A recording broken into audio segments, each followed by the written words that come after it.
영국의 신비주의적인 신사고의 작가 헨리 토마스 햄블림이 그의 책 피곤한 인생에서 벗어나는 13가지의 생각의 방법이라는 책에서 이렇게 말했습니다. 나는 런던의 가난한 농가에서 태어난 완전한 흙수저다. 돈이 없어서 학교 교육을 받을 수 없었다. 하지만 열심히 공부해서 유명한 안경사가 되어서 안경점을 설립하여 사업에 성공했다. 하지만 마음이 우울해졌고 악몽에 시달렸다. 그래서 모든 일을 접고 시골로 내려가서 평안을 얻었다. 그런데 10살 난 아들이 갑자기 세상을 떠나면서 인생에 큰 위기가 찾아왔다. 그 충격에 사업을 그만두고 신성한 존재에서 인생의 해답을 찾기 시작했다. 존재의 영감을 받고 이 책을 완성했다. 인간의 내면에 암호화된 비밀 코드가 있다. 그 비밀 코드를 다 풀지 못했다. 내 안에 힘을 깨워서 삶을 똑바로 바라보아야 한다. 인간의 생각은 가장 강력한 무기다. 인생은 역설이다. 인생의 진정한 목적을 모르고 행복을 찾는 사람들은 행복을 발견하지 못한다. 인생의 진정한 목적을 인식하고 그 목적에 따라서 살면 행복이 저절로 찾아온다. 인생의 어려움을 극복해야 한다. 운명의 수레바퀴에 묶이지 않아야 한다. 성공하는 사람이 갖춰야 될 자세를 익혀야 된다. 풍요로운 삶의 길을 시작하는 비법을 배워야 한다. 인간은 그 사람됨에 따라 상황이 결정된다.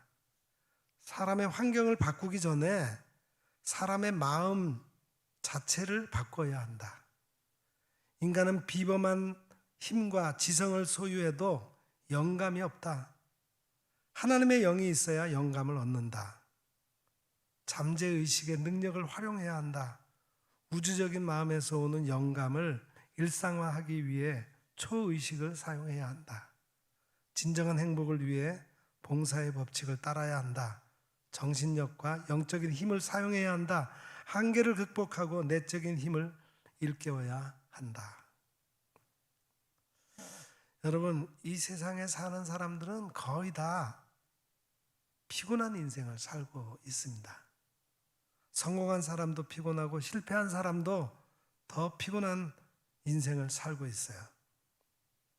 왜?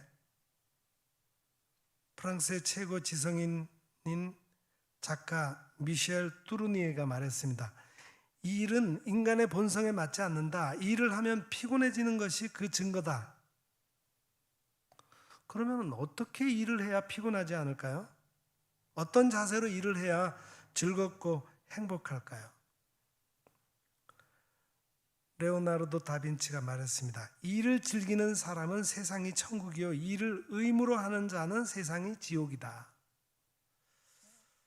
하나님께 예배 드리는 것도 즐겨야 축복입니다.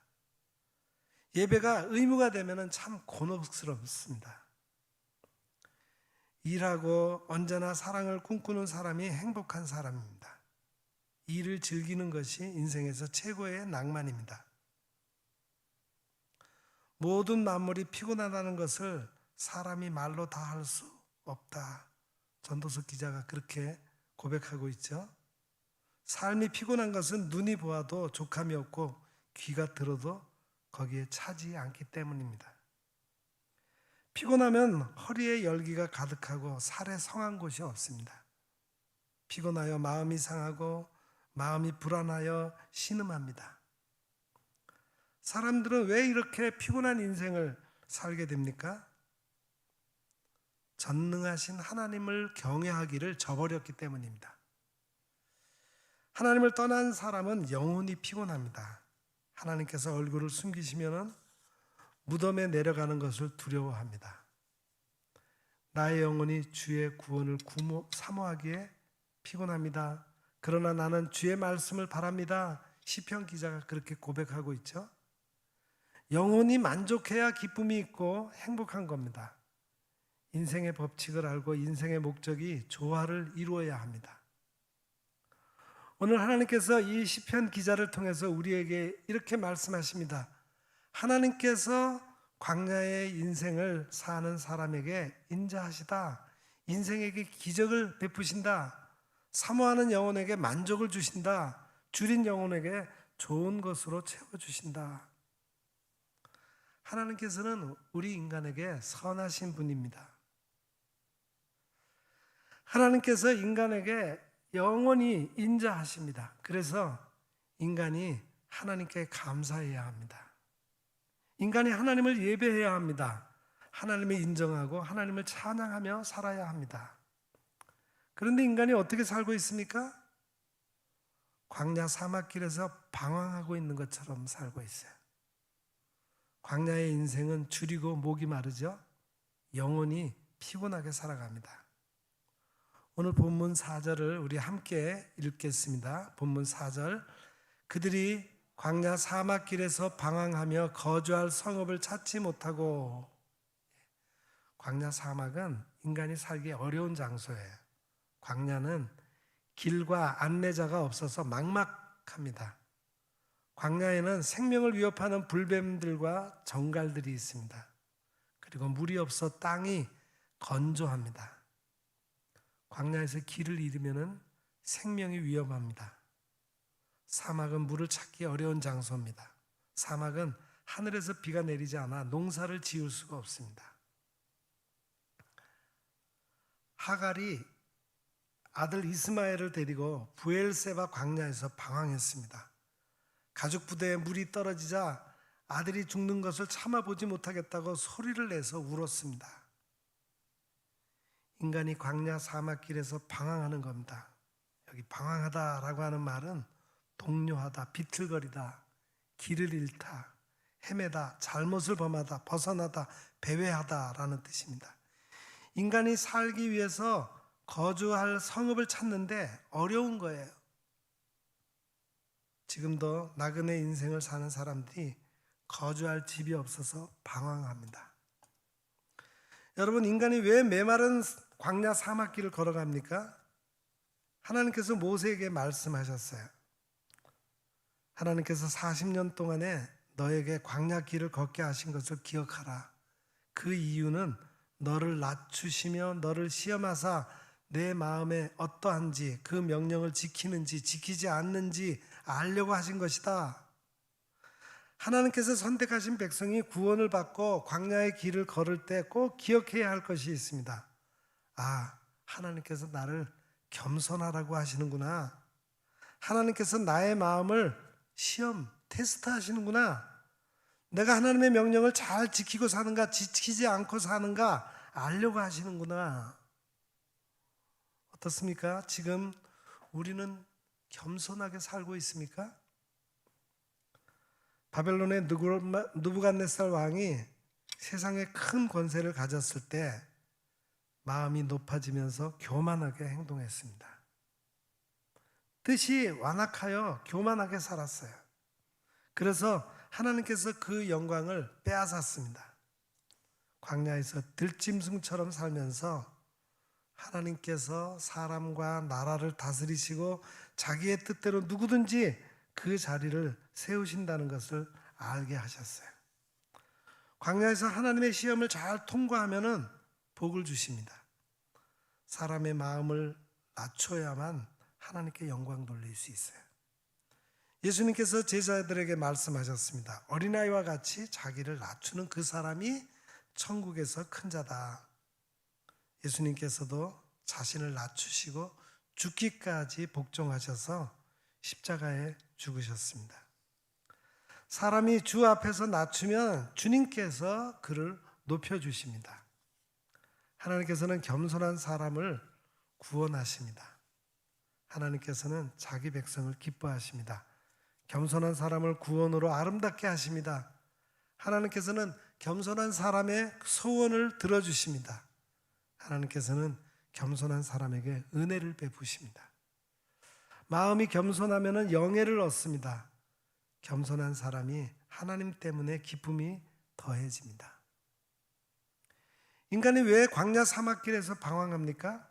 하나님을 떠나고 하나님께 반역한 죄를 짓고 살기 때문이에요.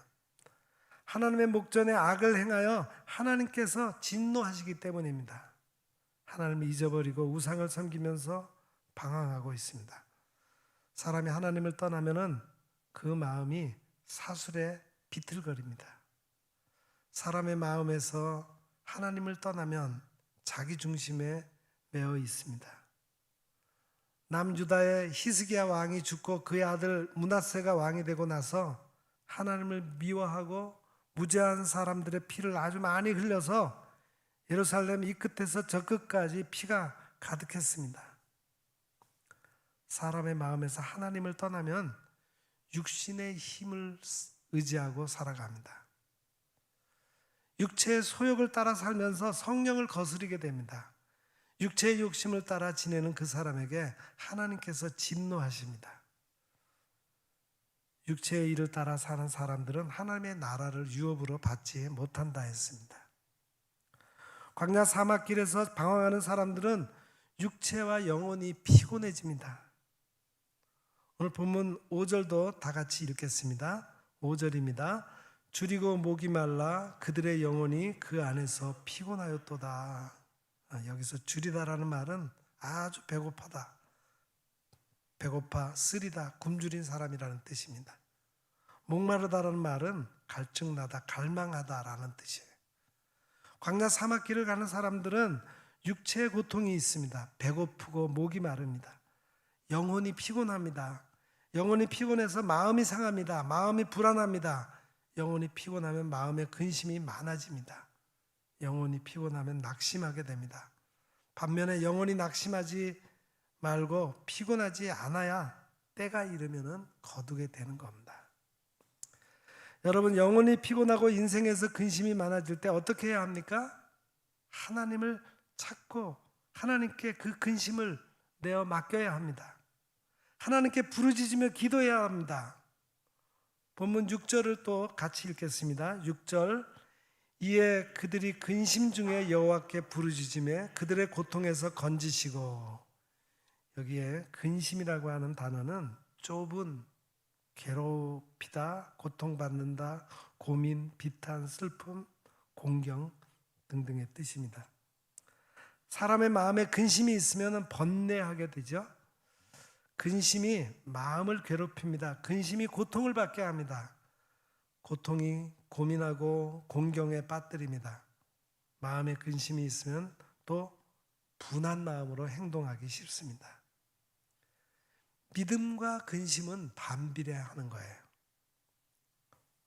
반면에 하나님께 부르짖고 기도하는 사람은 주의 거룩한 날에 근심하지 않습니다. 하나님을 기뻐하며 힘을 얻게 됩니다. 예수님께서 믿는 사람들에게 말씀하셨습니다. 너희는 마음에 근심하지 말라. 하나님을 믿으니 또 나를 믿으라. 하나님을 믿는 사람은 하나님의 성령을 근심하게 하지 말아야 합니다. 성령 안에서 구속의 날까지 인치심을 받아야 합니다. 하나님을 믿는 사람은 하나님의 뜻대로 근심해야 합니다. 하나님의 뜻대로 근심하면 후회할 것이 없습니다. 하나님의 구원에 이르게 하는 회개를 하게 합니다. 반면에 세상의 근심은 사망을 이루는 것이라 했습니다. 지금 우리가 근심할 때, 영혼이 피곤할 때 어떻게 해결하고 있습니까? 여러분, 영혼이 피곤한 사람들이 하나님께 부르짖으며 기도할 때 하나님께서 어떻게 하신다고 했습니까? 첫째는 하나님께 부르짖고 기도하는 의인의 영혼을 줄이지 않게 하십니다. 악인의 소욕을 물리치십니다. 하나님께 부르짖고 기도하는 사람이 의에 줄이고 목마른 사람들입니다. 의에 줄이고 목마른 사람에게 배부름의 복을 주십니다. 하나님께서는 영혼이 피곤할 때 금식하며 부르짖는 사람이 하나님의 음성을 듣게 합니다. 줄인 사람에게 식물을 나눠줘라. 방황하고 떠도는 빈민을 집에 들이라. 벗은 사람을 보면 입히라. 하나님께서는 하나님께 부르짖으며 기도하는 사람에게 좋은 것으로 배부르게 하십니다. 영혼이 피곤할 때 기도하면 항상 하나님께서 인도해 주십니다. 하나님께서 인도하시면 줄인 사람의 심정이 움직입니다. 괴로워하는 사람의 심정을 만족하게 하십니다. 메마른 곳에서도 영혼을 만족하게 하십니다. 하나님께 부르짖으면 그 사람을 바른 길로 인도하십니다. 오늘 본문 7절을 또 같이 읽겠습니다. 7절 말씀. 또 바른 길로 인도하사 거주할 성읍에 이르게 하셨도다. 여기서 바른 길은 고든 길, 편리한 길, 공평한 여정, 정직한 태도, 적합한 길, 옳은 습관, 의인의 길이란 뜻입니다. 하나님께서 바른 길로 인도해 주시면 인생의 여정이 즐거운 법입니다. 바른 길로 행하는 사람은 걸음이 평안합니다. 반면에 굽은 길로 행하는 사람은 그 사람의 행위가 드러나게 돼 있어요. 하나님께서 바른 길로 인도해 주시면 의인의 길을 걸어가게 됩니다. 의인의 길은 여호와께서 인정하시는 길이죠. 하나님의 눈은 의인을 향하십니다. 하나님의 귀는 의인이 부르짖을 때 기울여 주십니다. 의인의 장막에 깊은 소리, 구원의 소리가 있습니다. 여호와의 오른손이 권능을 베풀어 주십니다. 의인의 길을 가는 사람이 이웃의 인도자가 되는 법입니다. 아브라함이 종 엘리에셀에게 이삭의 배우자를 선택하라고 하는 사명을 주었어요. 인생에서 가장 중요한 일을 맡았던 이 엘리에셀이 이삭의 배우자를 만나기 위해서 아브라함의 그 고향으로 가죠. 거기서 친척 중에서 아내를 구해야 되기 때문에 거기로 내려가던 중에 엘리에셀이 사람을 만나기 전에 하나님께서 배우자 선택을 위해 이렇게 해주시기를 기도했습니다. 내 주인 아브라함의 하나님 여호와여, 만일 내가 행하는 길에 형통함을 주소서. 젊은 여자가 물을 기르러 올 때 내가 그에게 청할 것입니다. 너는 물동이의 물을 내게 조금 마시게 하라. 그의 대답이 당신은 마시라. 내가 또 당신의 낙타를 위해서도 기르리라 하면 그 여자는 여호와께서 내 주인의 아들을 위하여 정하여 주신 자가 될 것입니다. 엘리에셀의 기도대로 리브가가 행한 것을 보고 리브가를 배우자로 선택했습니다.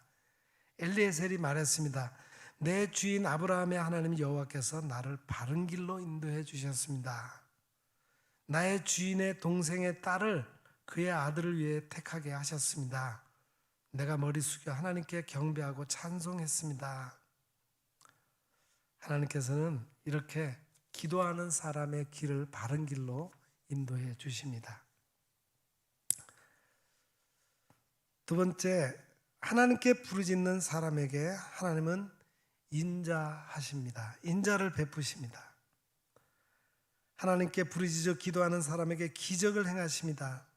오늘 본문 8절 다 같이 읽겠습니다. 8절. 여호와의 인자하심과 인생에게 행하신 기적으로 말미암아 그를 찬송할지로다. 여기서 인자하다, 히브리어로 헤세드라는 말을 많이 썼는데 하나님을 향한 경건, 책망, 아름다운, 은총, 인애, 자비, 친절, 선, 충성이라는 여러 가지 뜻이 있습니다.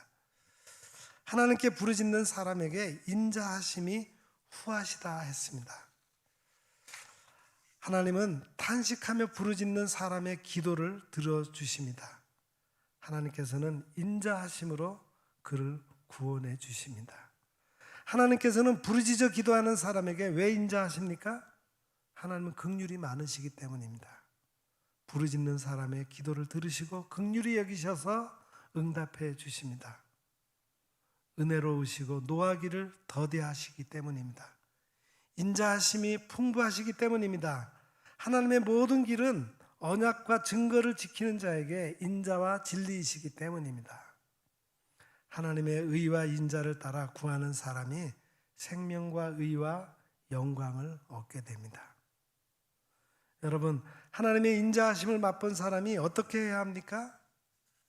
갓난아이 같이 순전하고 신령한 젖을 사모해야 합니다.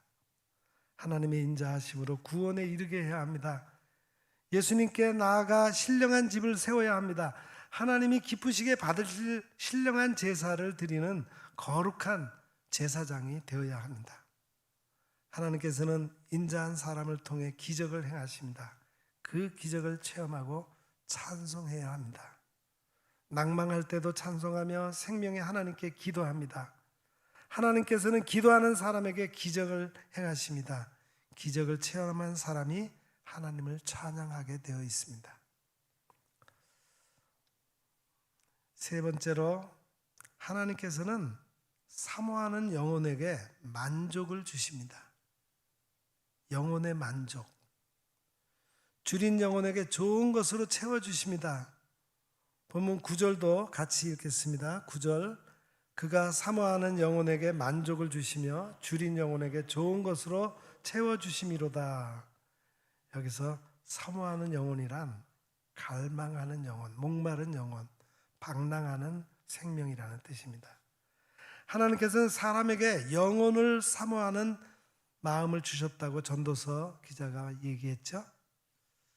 그래서 사람의 영혼이 주를 사모하고 주의 이름을 사모하는 겁니다.